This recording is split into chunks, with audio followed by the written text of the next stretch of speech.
The year was 1968. Let's look at the Columbia University protests. War raged on. Liberal uprisings took hold in Czechoslovakia. The civil rights movement intensified. Across the globe, people cried out for radical change.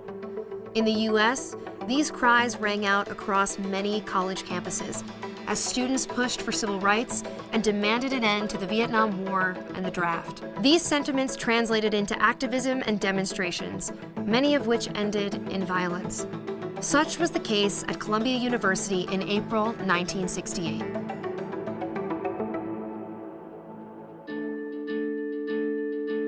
In February 1968, Columbia University began construction on an $11.6 million gymnasium in Morningside Park, part of the Harlem neighborhood that houses Columbia's main campus in New York City.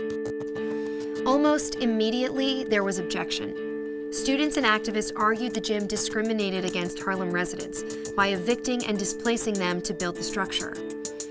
The gym would be built with a main entrance that catered to students and university affiliates. But local Harlem residents, many of whom were Black, could use part of the facilities but would have to enter through a back door in the basement. Many interpret this as segregation and racism. Among the gym's fiercest opponents was Columbia's Student Afro-American Society, founded in 1964. Members of the SAS labeled the construction project Jim Crow and enlisted help from other Black activists in the Harlem community and throughout New York. While the SAS worked to halt construction of the gym, another campus organization, Students for a Democratic Society, or the SDS, was building It's really fucked up, man. It's really fucked up, these students. A case against the university's apparent involvement in the Vietnam War.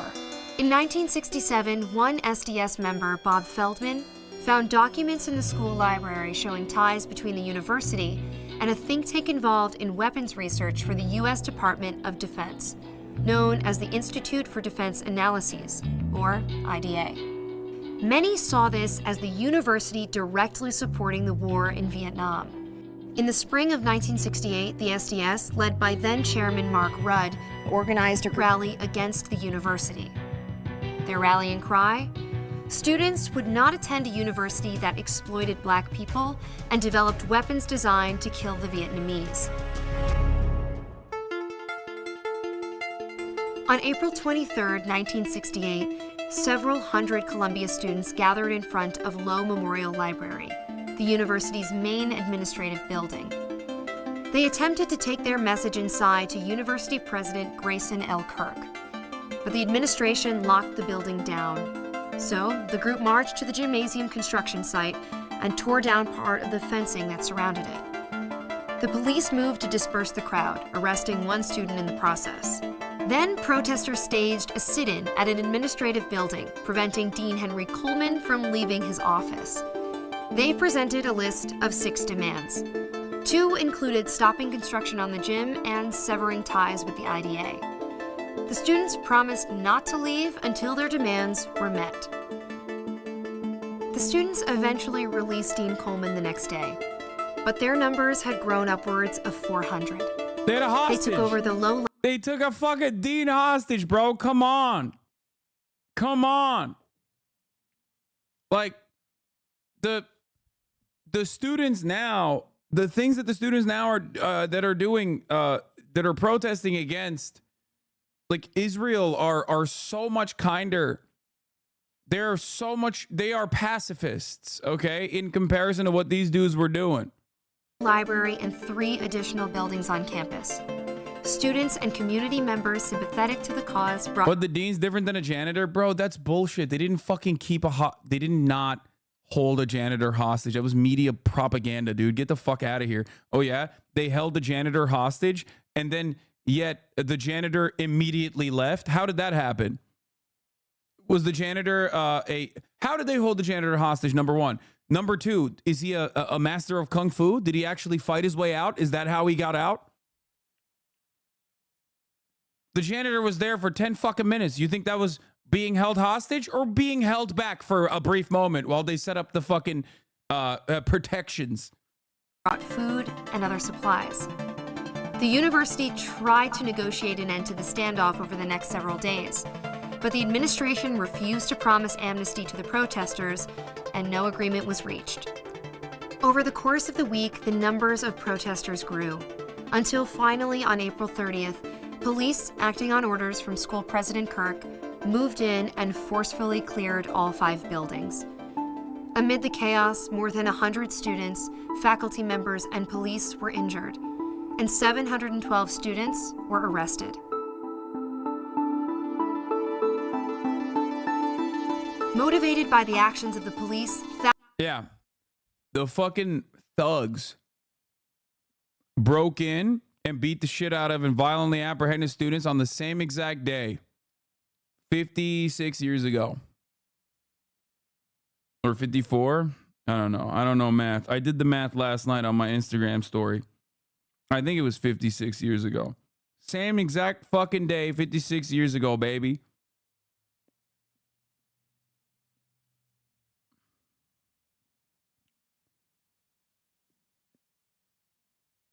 April 30th, 1968. thousands of Columbia students went on strike, and the campus shut down for the rest of the semester. The university's June commencement ceremony was held off campus instead of at its traditional location on Low Plaza. More than 300 graduating students walked out in protest to hold their own counter-commencement ceremony. Eventually, Columbia University met the protesters' major demands. Gym construction was permanently suspended. What? Were the universities supporting the war financially then, like they are now? Yes, of course. Their involvement, the difference is that the involvement of American institutions of higher learning with genocidal state apparatuses has become increasingly more prominent over the years, is basically calcified. And it's not just that, it's like a multiple prong attack.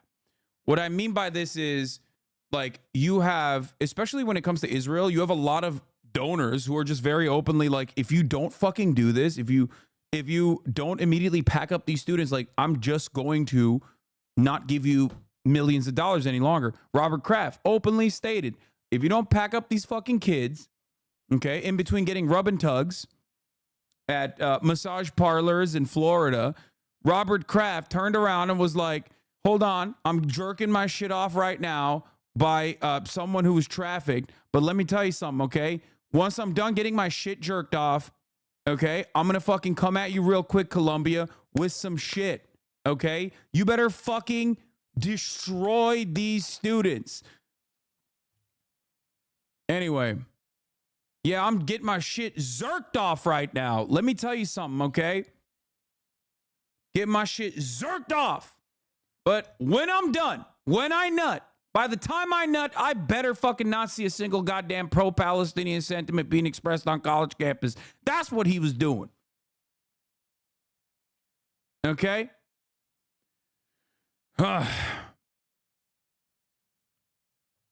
Didn't he almost go to prison for that? Yeah, dude. You think we fucking put billionaires in prison in this goddamn country? It's an entire nation designed around specifically doing the opposite of that. Anyway. The point is, professor pinned on the ground being arrested at UV Madison, asking for the police to leave the student alone. We're getting a taste of Trump's America if elected.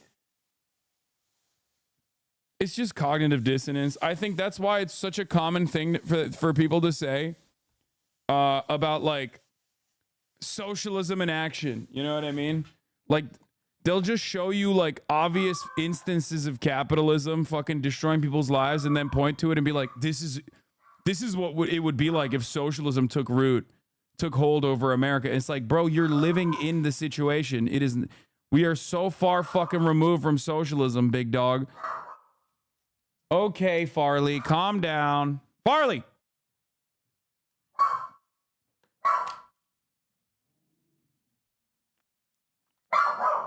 Farley!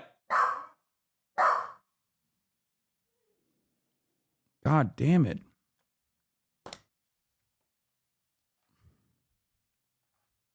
No, my dad just walked in and Farley's going nutty mode. Are you still voting for Biden? Bitch, when did I say I am? When did I say that?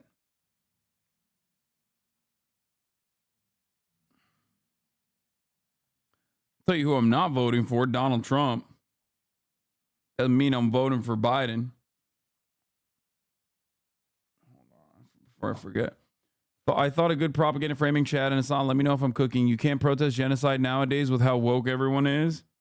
That's silly. Anyway.